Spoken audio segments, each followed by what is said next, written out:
Okay, we're ready to start. Everybody ready?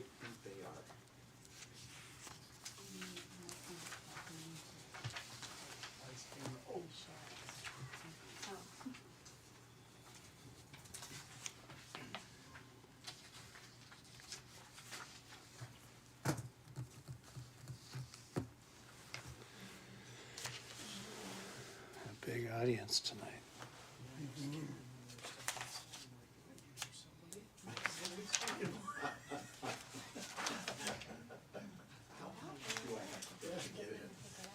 Seems like you've been losing weight. You're pretty thin. You're looking pretty thin. You lose weight? I have, yeah. I'm taking a GLP-1 like everybody else. I haven't tried it yet. I'm just, Is it city secure or city staff? I like eating. Oh, that's different. Yeah, I do too, but it just makes you less hungry. Okay, I'll give it right back. Are we ready? Okay. I'll call to order the regular meeting of the Planning Commission for the City of San Clemente for February 18th. And I guess I'm supposed to do that. Sitting in, everyone's here tonight except for our chairman. So you guys are stuck with me this evening. Why don't we start with the Pledge of Allegiance? Doctor, can you lead us? Sure. Join with me in the Pledge of Allegiance. I pledge allegiance to the flag of the United States of America, and to the republic for which it stands, one nation, under God, indivisible, with liberty and justice for all. Thank you.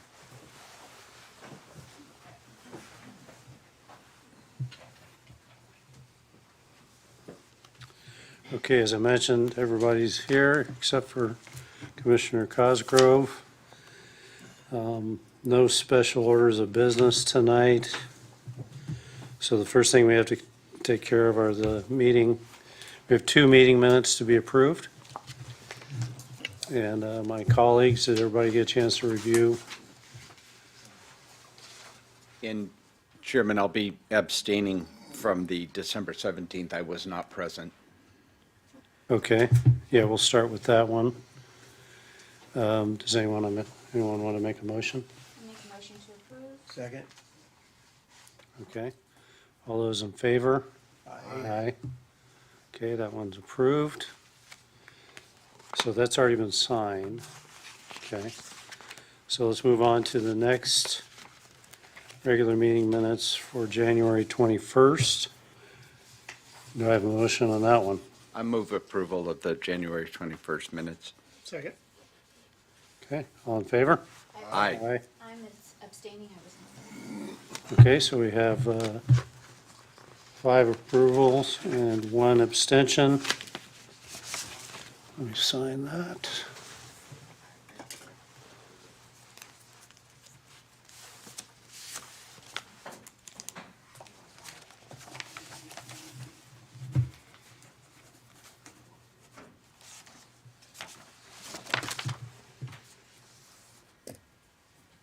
Okay.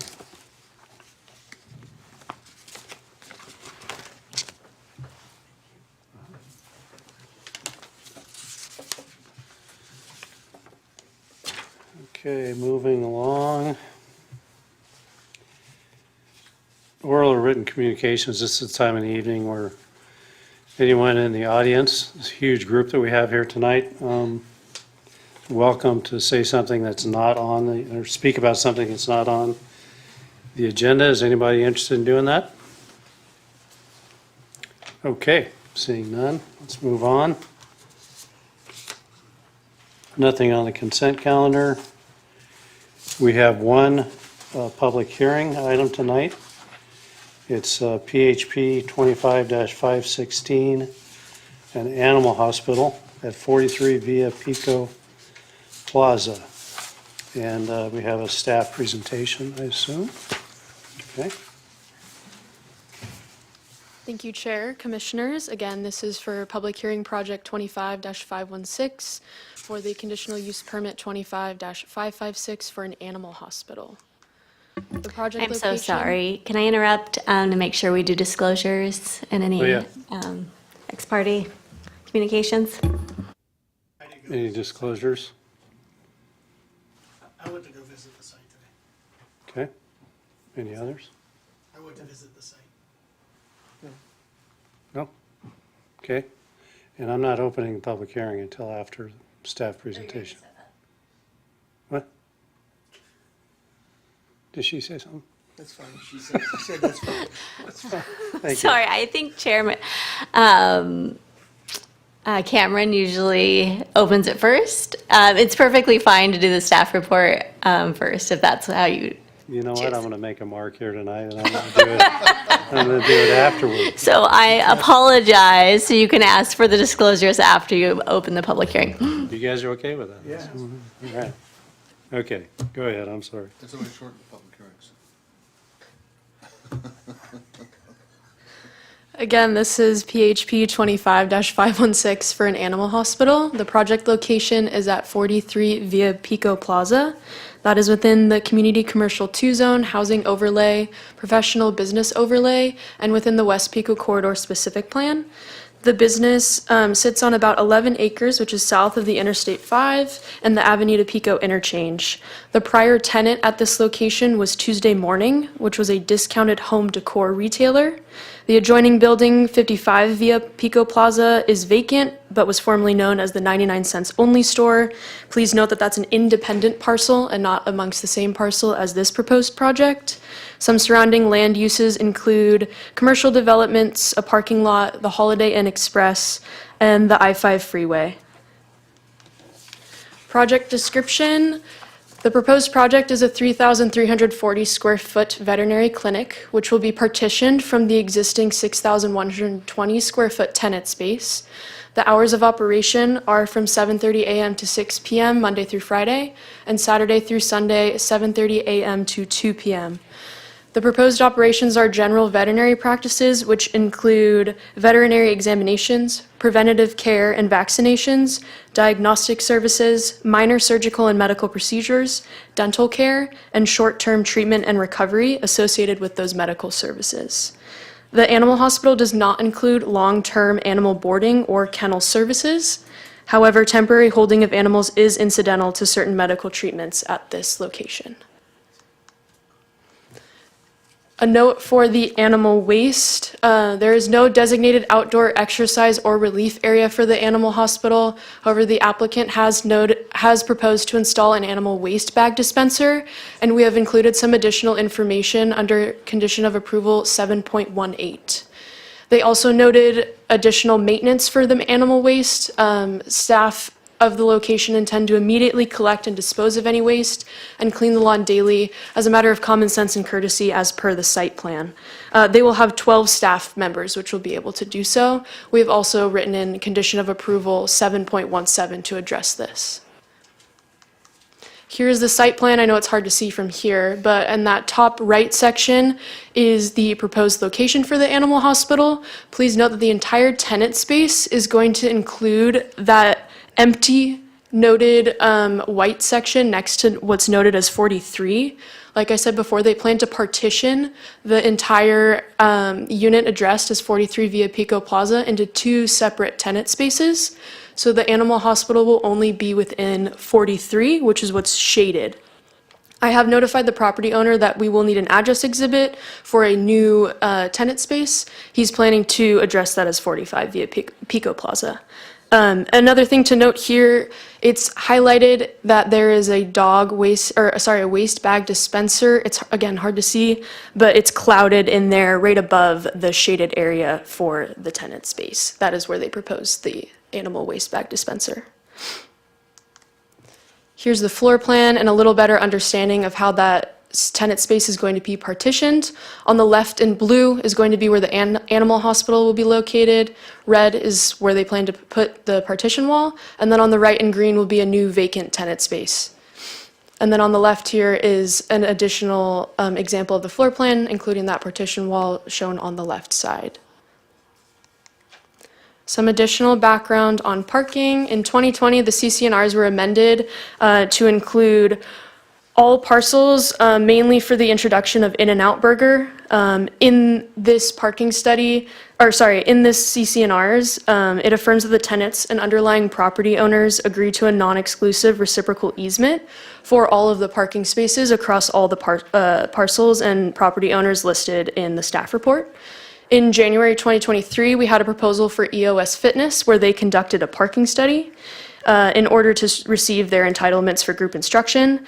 RK Engineering conducted a 2-day, 34-hour parking study on a Friday and Saturday in January and determined that the shopping center was sufficient to operate a fitness facility there.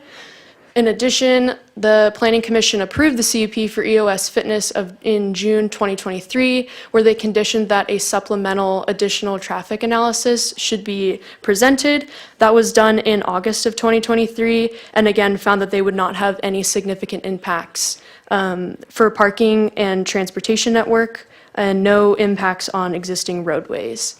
And then finally, for this project here, there was a supplemental letter provided by the same engineering company that did the parking study for EOS Fitness, and they provided a review letter that is attached in the staff report. The analysis demonstrated that the tenant conditions at Pico Plaza have not changed significantly since the completion of the 2023 parking study, and that the observed parking demand data from that study will remain representative of the existing conditions for the site. In analysis and conclusion, the project does comply with the following development standards, as there are no exterior improvements proposed for the project, the general plan, design guidelines, and parking requirements as noted. Our recommendation is to determine the project is categorically exempt from the requirements of CEQA and approve the project subject to the conditions of approval. I believe I have the designers here for any questions that you guys might have, but I'm available for questions as well. Thank you. Okay, we're opening the public hearing. Do we have any questions for our staff member? Like start on that end if, no, none? Regarding the hours of operation, was that their request, or did you guys kind of tighten it into a certain window, or are we comfortable with the hours of operation? That was their request. It hasn't been reviewed in depth, open to suggestions if needed. But the parking and the business center does have operations during these times already. Okay, thank you. No questions? Okay. Do they have any other facilities? Not that I'm aware of, no. So this is their first, Yes. okay. And you mentioned that there are 12 full-time staff members, that's everybody? As far as I know, Including a yes. receptionist, I guess? Yes. And they're there all times, at all times? The whole group? As far as I know, that would be a better question for the applicant. Okay. In looking at the site plan, there appears to be a pretty significant green space just sort of northeast of the tenant space. Is that accessible or usable by any of the tenants? Or is- It would be. It's within the same parcel. Engineering's comment and condition for the bag dispenser noted that it should be provided near the entrance and exit of the facility. Are you referring to the one that's noted already in the site plan, or the one that's a little bit closer to the Well, building? I see where there's this cloud. Mm-hmm. And it just says animal waste, but it doesn't really signify anything. There is a small arrow pointing to the bottom of the cloud. It's very hard to see in this format, but they're proposing it in the middle of that green space that you're looking at, kind of the T-shaped one. Oh, this thing here? Oh, so out there in the parking lot. Yes. Interesting. Is there a reason why, with this big, huge green space that wouldn't be up there? Where Or else would you maybe be? that's off property, north, a big swath of space that appears to be, Yeah, that would not be accessible for them. no. No. Okay. All right. I think that's, yeah, that's all I have. That's all I have for now. Okay, if we don't have any other questions of staff, do we want to have a presentation? Is the owner here? Or the operator? I was informed that the designer is here. Do you guys, is that, Who's representing I believe tenant? you're right here. Okay. If Did you want have to anything you step wanted up to the say? podium, you can.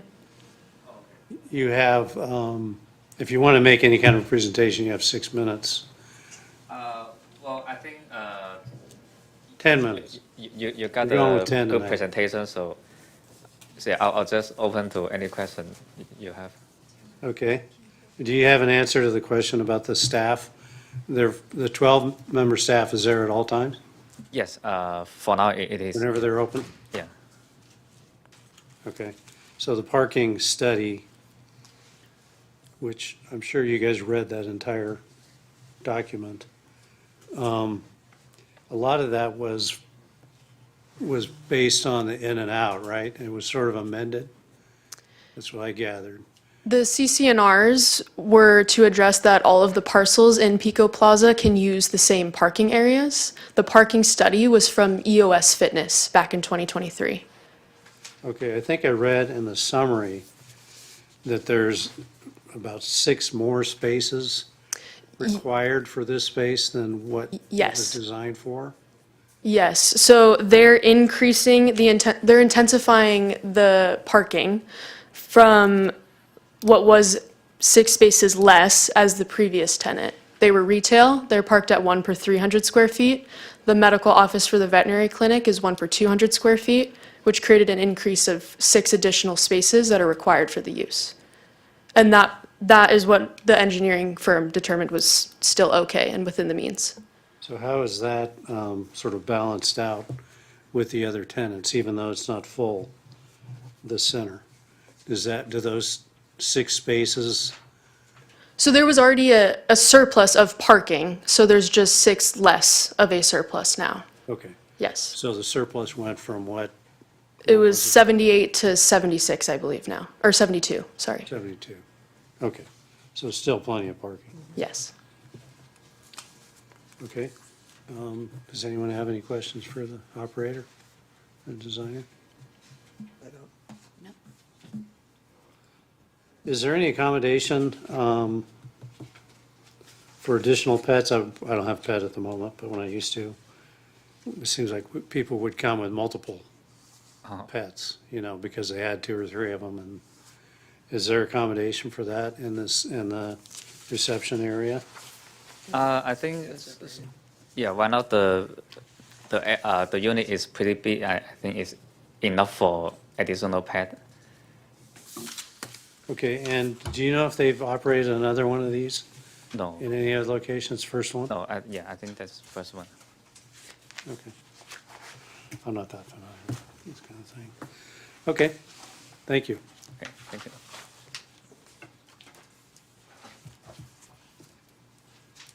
And I don't have any blue cards, so nobody's here to speak on the Unless staff project. wants to speak. unless who? The staff that's in the audience. David, did you want to speak on this? On this project? No. He's the next item. All right. Well, I guess if that's the case, then I can close the Public hearing. public hearing and we can have our discussion. Closing the public hearing? Unless somebody just wants to make a motion. I like this project. I think it's well thought through. I can make the findings for it, and I'd be happy to make a motion approving, let me see here real quick. Once you do that, I'll be happy to make the second. Thanks. I can make I move the recommendations found in the staff report regarding the project being categorically exempt and adopting Resolution PC 26-004 and CUP 25-556. I would give it a second, please. Okay? I have a second from Commissioner Loeffler. All those in favor? Aye. Aye. None opposed, it passes. Congratulations.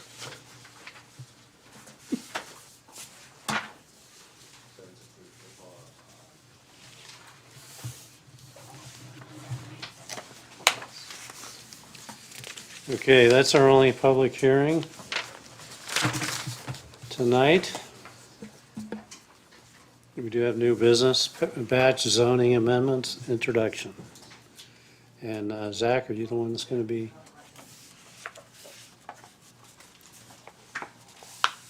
I'm going to introduce David Carrillo, lead project planner, who's going to present our first batch amendment of the year. David, nice to meet you.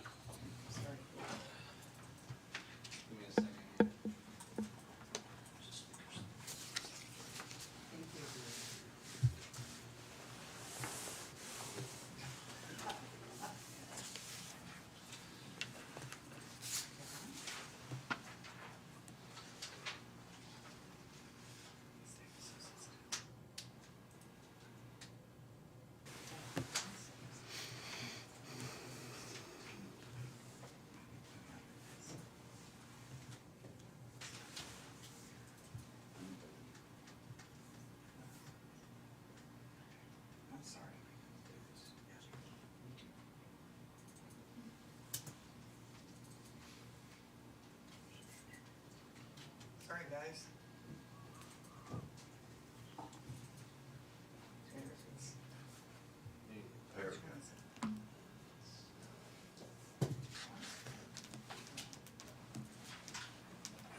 Who's that gal in the audience? She's staff. She's a staff. I don't remember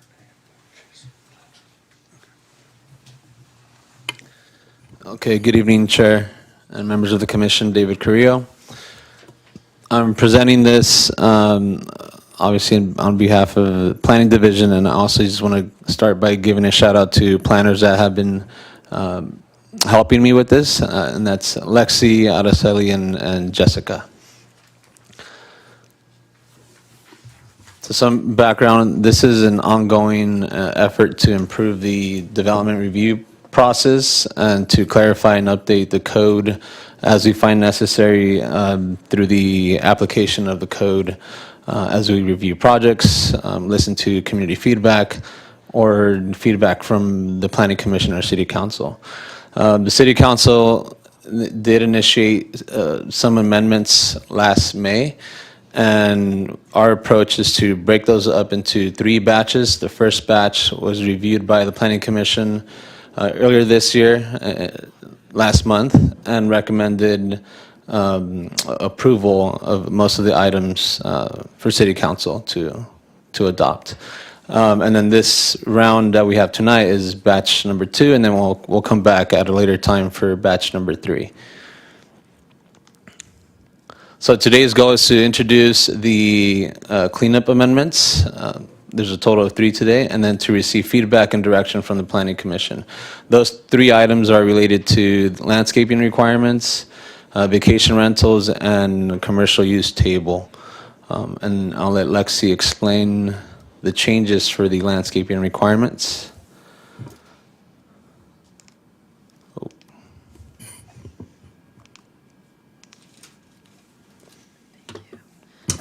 This is for section 17.68 for landscaping standards. General overview, it's to provide a clear process to address preliminary and comprehensive landscape plans, clarify the amount of plant material that should be used for required landscape areas, addressing concerns to current standards that may be necessary to meet OCFA requirements, and also provides an exception to standards for non-residential zones to utilize vertical landscaping. David and I are available for any questions that you might have. What's the difference between the red and the blue? And the attachment? Just 2 different people making red line edits. They're all changes. Like who, the blues that aren't lined out, what's the blue, the difference from the blue and red? Oh, you're talking about the attachment. This should all be the same color, but Microsoft Word, I don't know, it's tricky like that. But those represent, so the blue and the red represent changes to the code. Yeah, that's a good question, Yeah, I was confused too. were they, so these are all coordinated? It's not like you're just making. Staff is making these recommendations, Correct. So if it's not so crossed they out, were it's not done independently, although there were different staff members that worked on this project. Correct, we're collaborating, yes. Okay.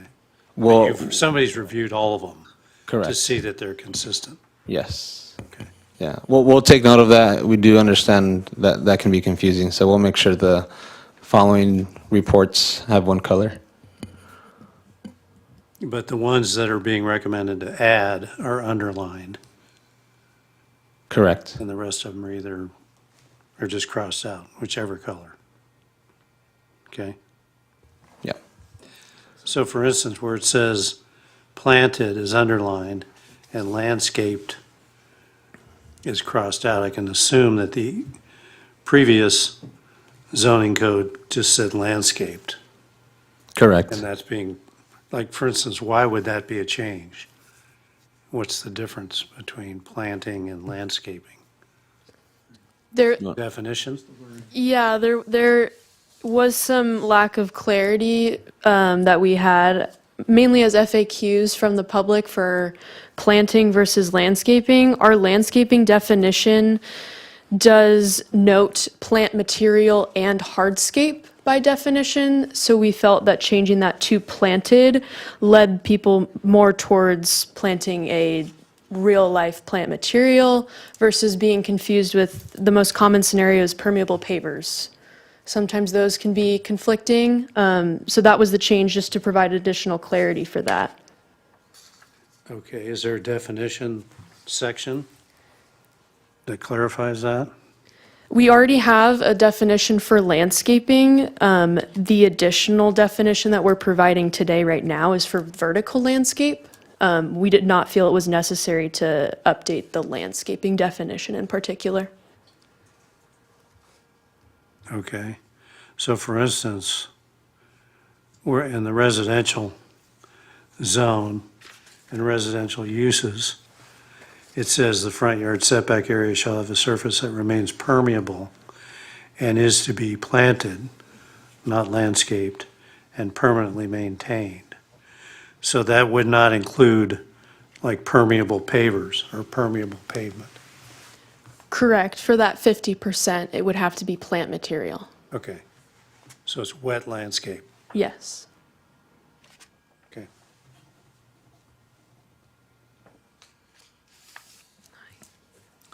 I think this is just kind of a free-for-all here.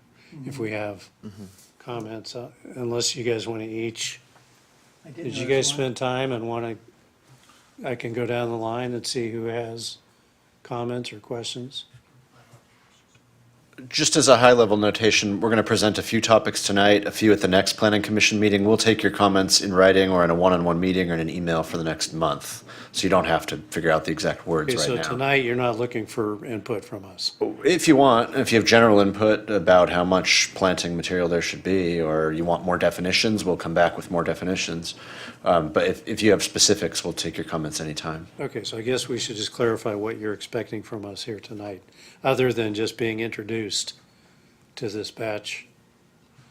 Yes, we would like to receive feedback from the commission. And like, I'll just repeat what Zach said. If you have any recommendations to further clarify something or add definitions that you think can help with the goal here, in this section, we're happy to receive that. You know, page 10 of 12 of the last addendum. If you look on that page 10, I just happened to notice this, where it says small collection, which you're crossing out. Or I can't tell if that's a line there or not. No, okay, it's not, there's not a line, but look at the second column. It has a P, and then an asterisk, and a euro sign. Is that correct, or is that a G? It's a struck out C, I think. Oh, it is? That's how I read it. Striking out a C is a euro. Okay, all right. And what's the asterisk mean? Because if you look to the bottom, there is no asterisk. There's just the 26. which is an addition. So what's the asterisk mean then? He's on page 10 Page of 10? the addendum at the end Yeah, it would be page 21 of 23. of your staff The report. Small collection, now go across, there's a C, then there's a P and Oh. an asterisk, which looks like it's added, and then the euro sign, which could be a crossed out C. Can we come back to that? We're in the landscaping section right now. Yeah, That's under the third item. All landscaping. No, there's three attachments to the staff report. Right. One Okay, don't forget. per topic. Yeah. I'm confident you won't forget. So we're going through page 8 of 23 right now. David?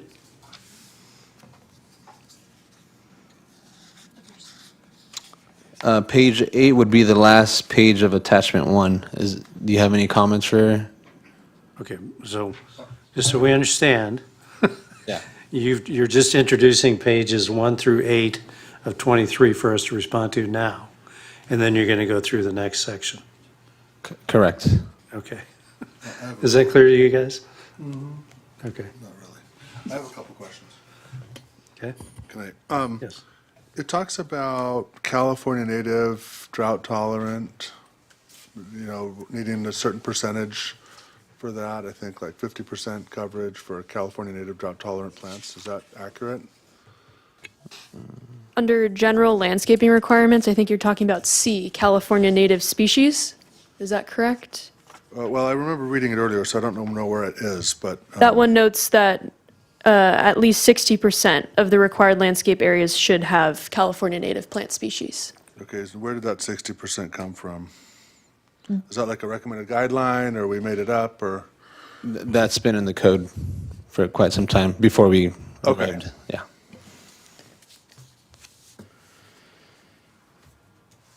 Yeah, in this section, the recommended changes are to Part A, which is the living plant material, and the reason is because staff and applicants are confused, just like Chair Camp has been, about what counts as landscaping versus living versus permeable.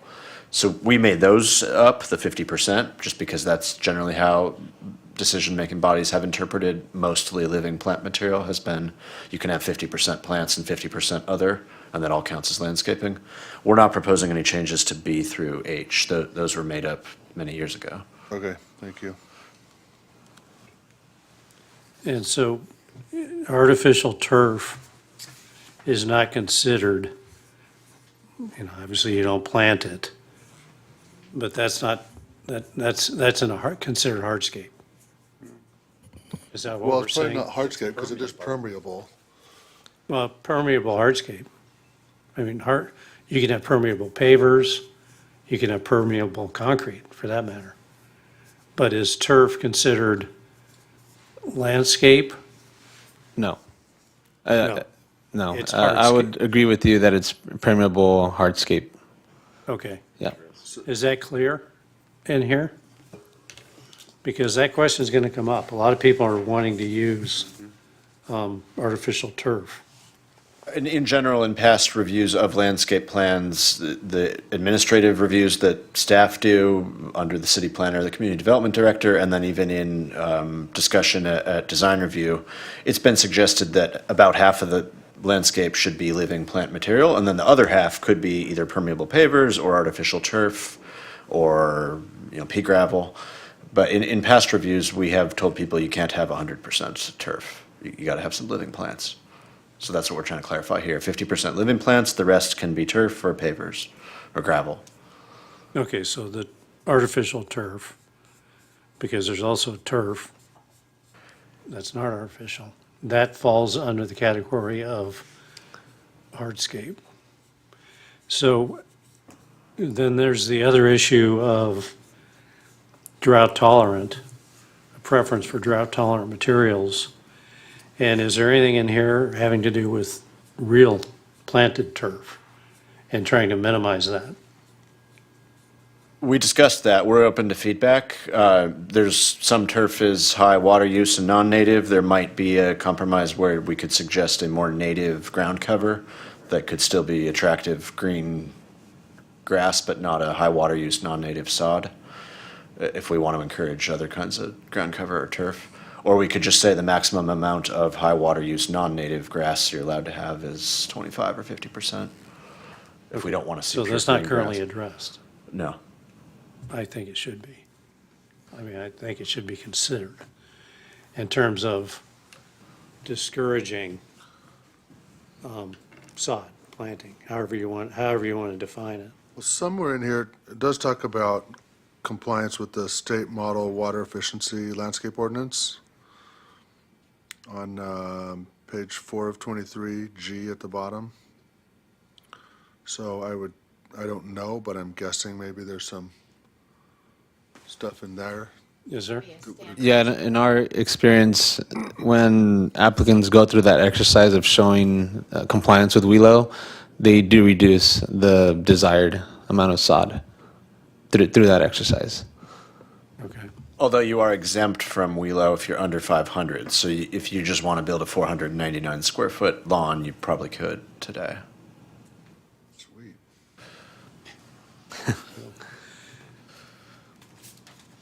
Okay, and is there somewhere else in the zoning code, do we have an actual list of plant materials, whether it's trees or ground cover or whatever that's acceptable, that can give people guidance? Or is it just whatever? We have an outdated list within the general design guidelines document. I don't know if, Lex, you know of another place, but I think that might be it. That's it for now. I know staff and Zach, you could probably mention more than I can. We're working on something that is inclusive of drought-tolerant plants and providing the public a pamphlet of examples of good yards that include all of those things that we're looking for. And we are working on that right now. So that could be included in the future. Okay, so the design guidelines for landscaping, is that embedded in the zoning code, or is that just separate design guideline publication? Yeah, that's a good question. That would apply if a project goes through a discretionary review where staff has discretion, and we take projects to the DRC or send plans to the landscaping consultant. And that's a minority of projects. Most projects we approve administratively, just a building permit, and the planner will still check it to make sure it complies with these code citations that you all have discretion over. But we would not run it through necessarily a landscape consultant or even look at the design guidelines if it was non-discretionary. So if you want to make changes that apply to all projects, it would have to be included in this code. Well, I think the issue is that there's very little guidance with regard to good landscape. And if we're going to be excluding, as you say, which I don't think we need to review those, I think it would be helpful to have more guidance, more clarity about what the city's looking for in terms of landscape design. Otherwise, you end up with a fruit cocktail. And there's no, I mean, people are going to plant what they want, most likely anyway. But I think that we should provide more guidance. I know that's adding to your scope here. And maybe you're just trying to clarify things, but I think it's pretty important if we want to have, the sort of quality, if things are being developed, that we need to have a little bit more guidance. So we have an intern and we have Lexi and we have me, and we are producing a sort of a public pamphlet handout that's a counter handout that's a suggestion. This is the kinds of front gardens and yards and different types of assortments of hardscape and softscape and succulents and fuel modification that we like to see. And then we're updating the planning website with sort of a plant palette, the one that's in the design guidelines, as well as resources from the Orange County Fire Authority and the California Native Plant Society. We can bring background to that at the next discussion, not next planning commission, but when we come back with a finalized version of this. Yeah, I mean, I think it's helpful for the planning staff too, so that as you're reviewing these projects, there's some sort of guidance how to review them and approve them. And if it's a suggestion, as you say, who's really going to pay attention to that? I think leaving it up to the I think a suggestion is actually powerful if you're giving it to them and showing them what the city would, is suggesting to use, but to actually mandate might be a little bit overreach. Well, it can be an extensive list. The problem is, and you guys might disagree with me on this, but the problem is if it's just a suggestion, people are not going to pay attention. That's my experience.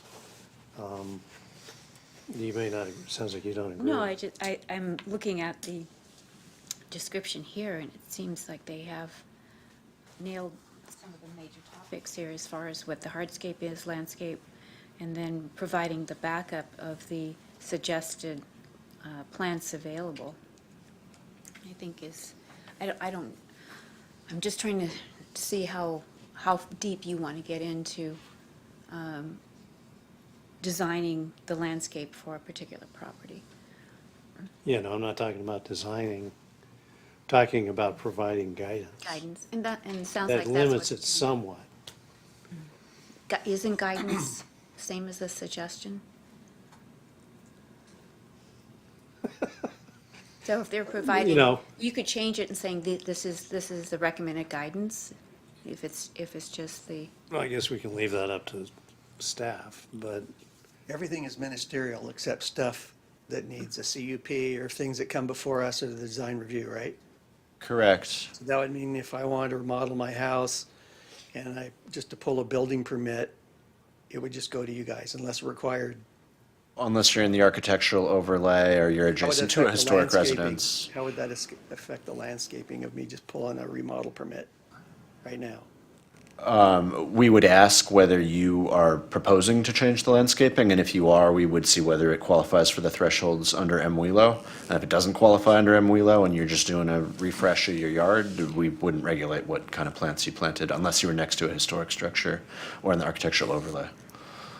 Because I think having like the guideline would more, right now, it would probably add into, well, I don't know, unless we said these guidelines apply to ministerial approvals, then you would hand out the pamphlet to anybody who was asking for a building permit that didn't require the planning commission or design review or because some of these will be minor, whatever, which will be ministerial, right? It won't come to us. Yes, and then there's other applications that go to the zoning administrator, a minor exception type permit. So I think it might depend where the guidelines would apply. that's true. yeah, but so what we're saying is that the reason we are even considering this is because we really have no jurisdiction. We have no authority, right? And if you walk the streets of San Clemente, the landscapes are bad. Are you talking Most about of them. residential? Residential. I don't care. Commercial, think industrial, most of the- residential. Like along El Camino and Del Mar, where we have, the Spanish colonial kind of effect. That's sort of and some of the gateways. If it's a question of getting into the residential neighborhoods, then that's a little bit different, I think. Because that's how we could never make all the residential area look Spanish colonial revival. Or Yeah, no, I'm not suggesting that, but for instance, or if like you, no podocarpus or whatever, the weed. you haven't gotten over that. That's the only thing. That was weeks ago. This Come would on. just be our suggestion, just that maybe I have some concern if there was, Well, I mean, we could have guidelines, and I guess the designers would do it, but a lot of people don't know what plants are acceptable and what aren't. Well, it may be unrealistic, okay, but if you walk through a neighborhood in Yeah, there's, different neighborhoods in Santa Barbara, for instance, Right. or let's say, Carmel, right. there's a quality in the landscape which has a huge impact I don't on that disagree. community. And what can we do? And maybe we can't do anything. I don't know. That might be a longstanding, that it's always been there, that everybody's had to keep but I think in some of our neighborhoods where you have like, you have Spanish colonial revival, and right next door you have Georgian manor. I don't know if that's ever gonna, that kind of is because of other Well, I decisions think it's- before us. Well, if we take those two examples, and Carmel's a good one, irrespective of the style of architecture, the landscapes are nicely done. Yeah. And as far as I know, they don't have, in residential neighborhoods like that, they don't have strict, guidelines. I think here in our city, if you then look at homeowners associations, where the homeowners association has a little more control on landscaping, you see more conformity than you do And, south of the freeway or west of the freeway. it may not be possible, to impose any sort of guidance or directions, but it sure would be nice to think of some possible ways. There is like a code enforcement for overgrowth, right? Yeah, Yeah, but that has mostly to do with The fire. height and fencing and. Well, that's the other landscape. issue is enforcement, of course. I'm just putting it out there because it has a huge impact on the quality of our neighborhoods. And both in the commercial and residential areas, and I'm not sure what the answer is. But, I like the goal. well, you could be, chewing on it because we don't have to give final comments on Right. this tonight. So the staff can So you think could about kind it. of chew through it and talk to staff a little bit about it and, well, let me suggest that we all do that. Give that some consideration, okay. because this is gonna be probably our only opportunity to introduce something that could have a positive impact. Because since we're not reviewing this stuff, right? Right. So could we have staff make a note that this is an area that the commission would like to further discuss? Yes, we're available for one-on-ones with any commissioner. It will take a majority of the commission supporting any changes that staff bring back, but we can bring back some tweaks that provide a little bit more specificity in the type of landscaping we'd like to see across the city. Again, this code would be applied to all projects. The guidance that you're talking about is just something that we hand out at the counter and post on our website and hope for the best. But the code language is what we would apply to everything. So we can make a few suggested changes, you can give us ideas, we'll bring it back, and then the majority of the commission would have to agree to it in a month or so. Okay. Mr. Chairman, I'm 1768040A, that's talking about more than 50% of the required landscaping shall be living plant material. I'm just a little concerned about the 50%, and the reason why is I'm just looking at my own front yard. If I wanted to take out all of my sod and put in artificial turf, which is what the state of California wants us all to do, I would be nowhere near 50% implanted material. I'm just suggesting that maybe 50% is too high. Well, I think what it's saying is that of the required of the required landscape percentage, 50% of that has to be actually planted material. So it's not reducing or increasing If- the if amount I- required. If I remove my sod and put in artificial turf, I will not have 50% landscaping. What he's saying is that you might be over landscaped right now.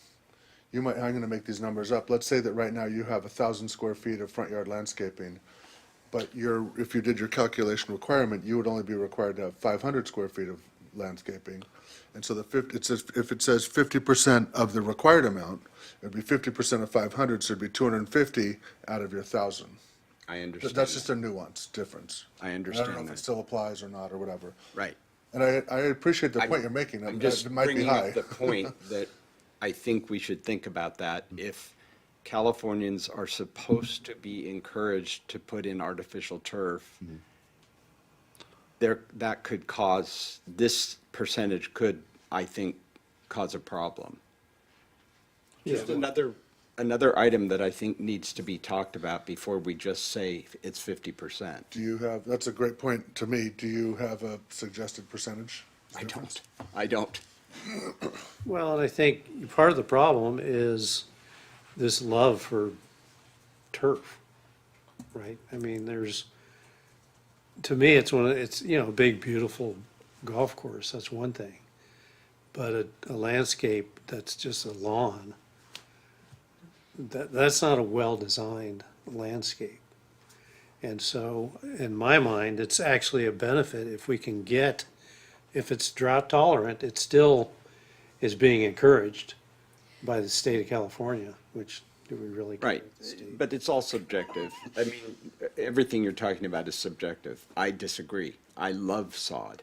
So, and it's just subjective. Yeah, but I'm saying in every case, I mean, there's there's a house that I can think of in my neighborhood, it's this monstrosity of this big house, and they just have a lawn, that's it, with some bird of paradise, and it's a bad landscape. And Right. so, that's what I'm talking about, and so I think the encouragement is that we, and maybe we're talking something that can't be put in writing, but is that we want to get some good variety with the materials that are being recommended, the drought tolerant materials. So you have some vertical planting, you have some, some spiky next to some, ground cover, that kind of stuff. How can we implement something like that?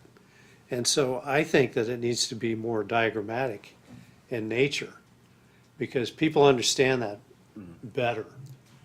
And even if you're providing, and I don't want to get bogged down here, but if you're providing samples of good landscapes for different types of properties, that might be an option, And then the staff and the applicant can look at that and say, okay, this is a good direction. I mean, that's what we're looking for. So I'll just put that on the table. I think both points were heard. We can consider whether this 50% may be overly restrictive in some circumstances, or whether there's an exception to the 50% in some circumstances, if you're just doing a remodel or a tear out of a lawn and put in place of something else, rather than a project where you start with a blank slate. And then additionally, we've heard well the comments on the guidance and the pictures and the different examples for different contexts. Okay. We have any other comments, thoughts about the landscape? Okay, Mr. Carrillo, you want to move along? Yes. Thank you.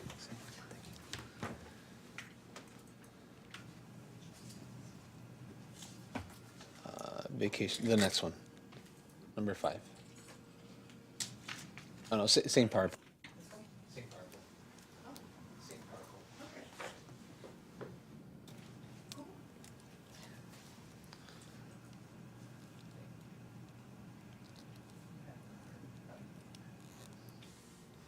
Okay, so the next one is related to vacation rentals. I'll say right now that staff is recommending that we pull this item from this batch to give staff some time to come back with something more comprehensive, considering the Olympics that are coming up.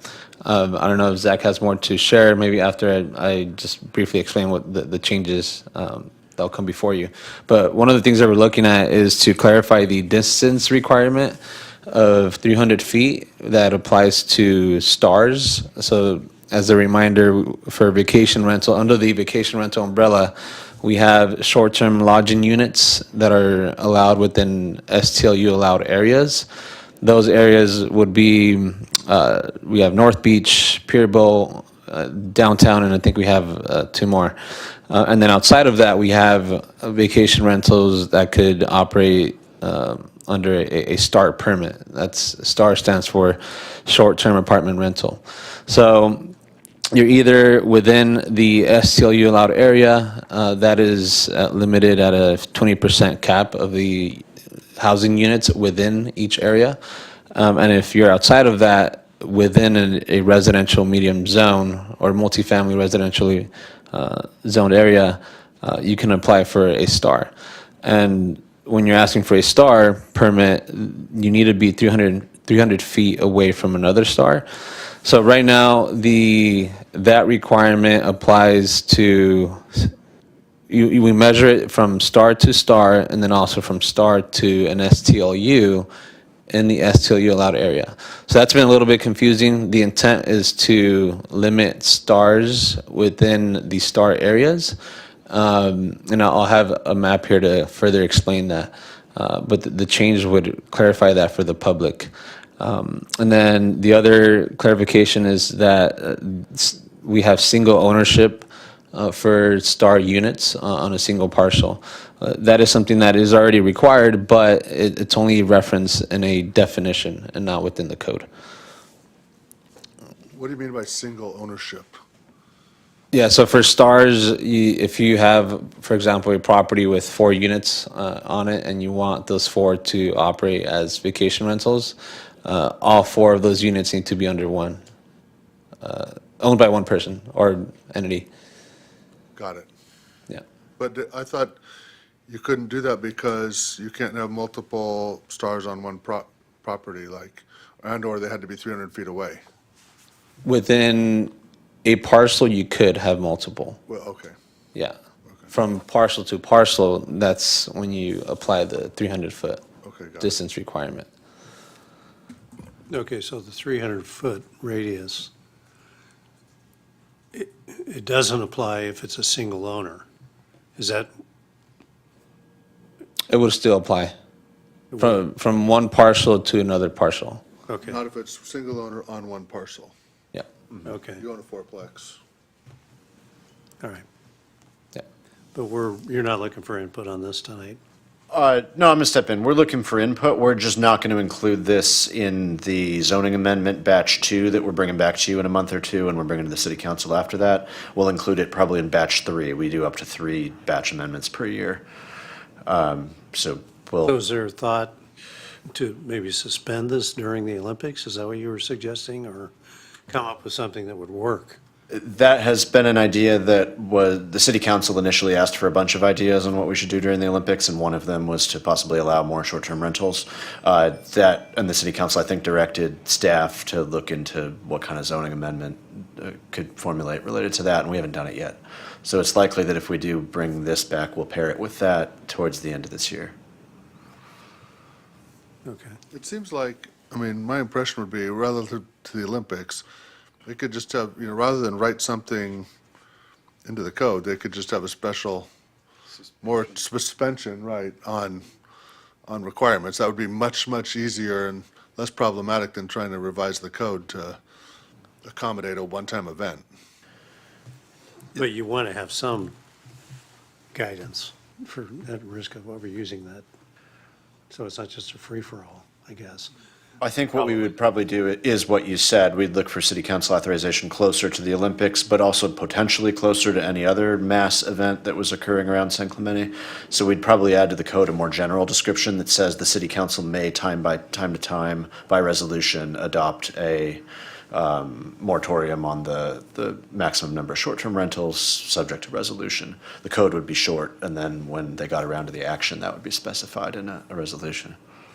And without trying to tell you how to do your job, I apologize in advance. You might check with Indio what they do with Coachella and the other festival, because they do have a huge ebb and flow of short-term rentals. It's a good idea.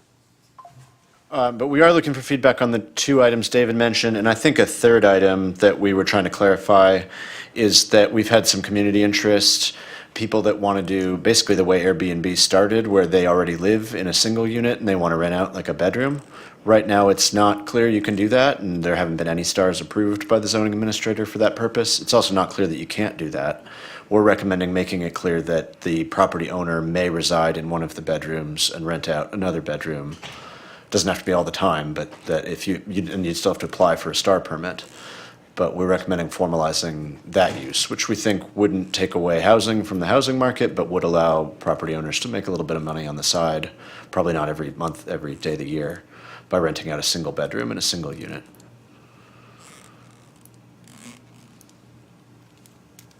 Okay. Any other thoughts?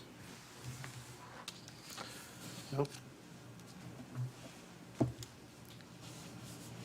There you go. Okay.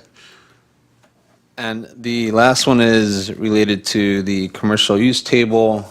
There was a general plan update back in 2014 that had some unintended changes. There was a change from neighborhood commercial 2 to neighborhood commercial 1.2 and NC 1.3 that resulted in less permitted uses. That was not the intent. The intent was to maintain and expand the allowances for those uses. And so that affects the general zoning when thinking about NC 1.2 and NC 1.3, and also affects specific plans that reference the NC 1.2 and NC 1.3 when certain uses are not listed in a given specific plan. One example is the Rancho San Clemente specific plan. Let me see here. Yeah, so that the update is to go ahead and change the commercial use table. That's in attachment 3.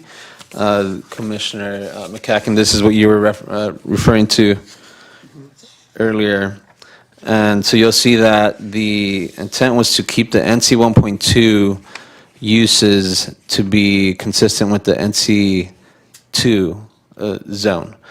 There is some concern in certain areas, and there is a footnote that's added where you see those changes. There's a note, it's 26. So where you have a certain use with that footnote in the NC 1.2 zone adjacent to a residentially zoned area, that would require a minor conditional use permit for that given use. What's the asterisk mean? That actually should have been removed. Yeah, okay. Yep. All right.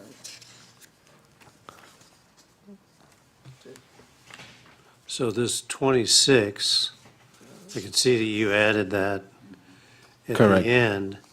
Can you explain the thought process in adding that? Yes, I think it will help if I bring up a map here. So this is the Shore Cliffs area. Let me see my laser. Nope, you can't really see it. If you can see NC 1.2 towards the center, off to the left, adjacent to the RML. So that's a good example where, again, the intent is to allow uses that are permitted at NC 1.1, but given the proximity to RML and RL in that area, these certain uses, like, let me point it out here, like I think carpet sales would require a minor conditional use permit. That is only true for the NC 1.2 uses. So that footnote 26 wouldn't apply to any other zone, just the NC 1.2.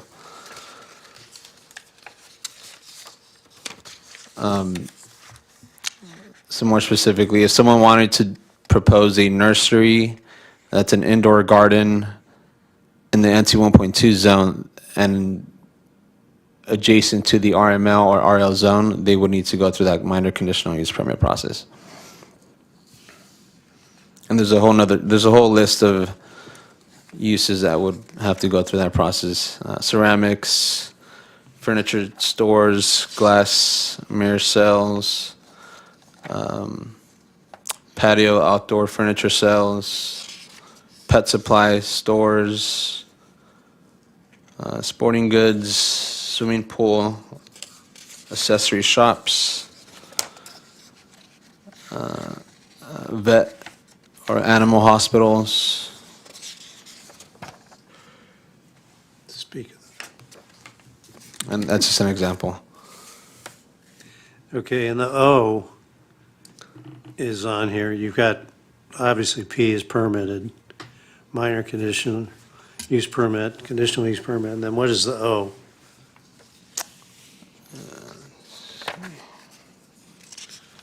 Just says alternative review process.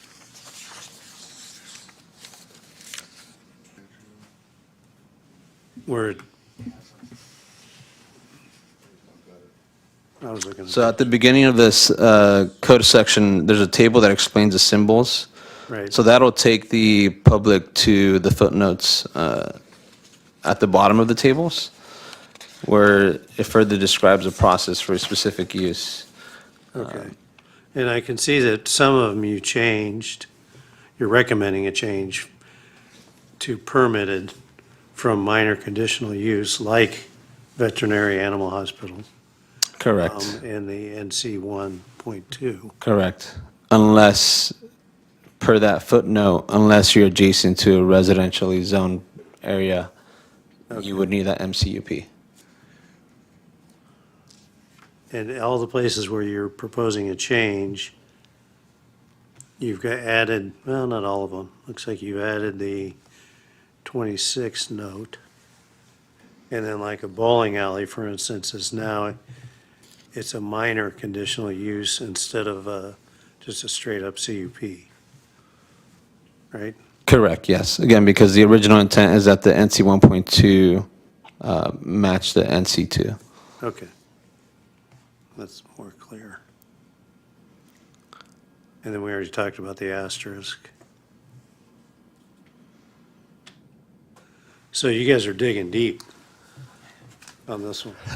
Yeah, and to that point, the next step is to look at the specific plans. I mentioned the Rancho San Clemente specific plan, so we'll be looking at those documents and making changes to those and presenting those to the Planning Commission as well, because there is some change needed in those documents. Okay, so, and your, I guess your impression is that it was mostly sort of clarifying and looking at particular pockets where there could be more scrutiny required or less. Right. Okay. I think that's helpful for us to know, because as we continue to review this, we can see what the reasoning is behind it. Because some of it, for me, I was looking at it going, okay, well, why are we doing that? And the map that you pulled up helped greatly, Yeah. showing that zone. What I have here, just for your benefit, is prior to that 2014 general plan update, the commercial use table looked how it is here, disregarding the shaded areas, where we just had two columns. And so the far left column had NC 1.1 and NC 1.2, and then you see the uses underneath that that'd be permitted or that would require CUP. And then the other column that's not shaded had, the 4 or 5 zones under. So the update to the general plan separated each zone. And in doing that, there were some unintended changes. Oh, okay. And refresh my memory, the minor conditional use permit, that's a ZA? Or that could be ministerial? Yes, considering it could be, right now it is a ZA, and we have a code amendment that would possibly go through an administrative. And was that part process. of the other review that we did? That was the previous one, yeah, last That's one. what I thought, okay.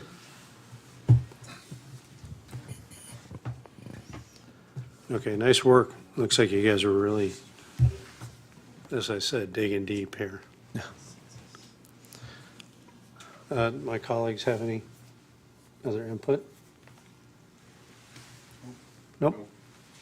Okay, Yeah, thank you. thank you. Is that it for this item? Yeah, that's all for this item, unless you have more guidance. We'll bring two of these topics back in a month or so, and the short-term rental topic back in 6 or 8 months. And probably your next meeting, we'll have 3 more topics that we're going into detail on. Okay, you guys have your work cut out for you, sounds like. All right, so finishing, that was our new business. Moving on, we have no old business. Reports of commissioners and staff.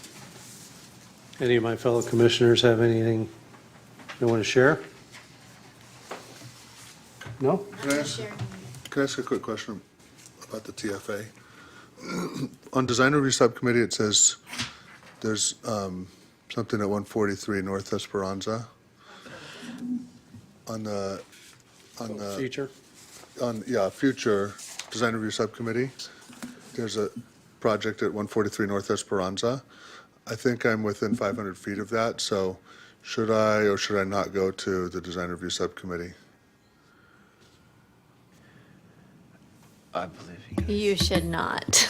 Yeah, Okay, so, cool. and if you're available Wednesday, Gosh, I'm glad you brought that up. Yeah. Francis?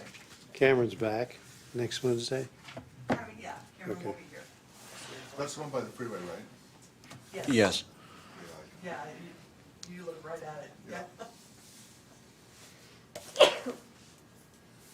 That's 3 p.m. Okay.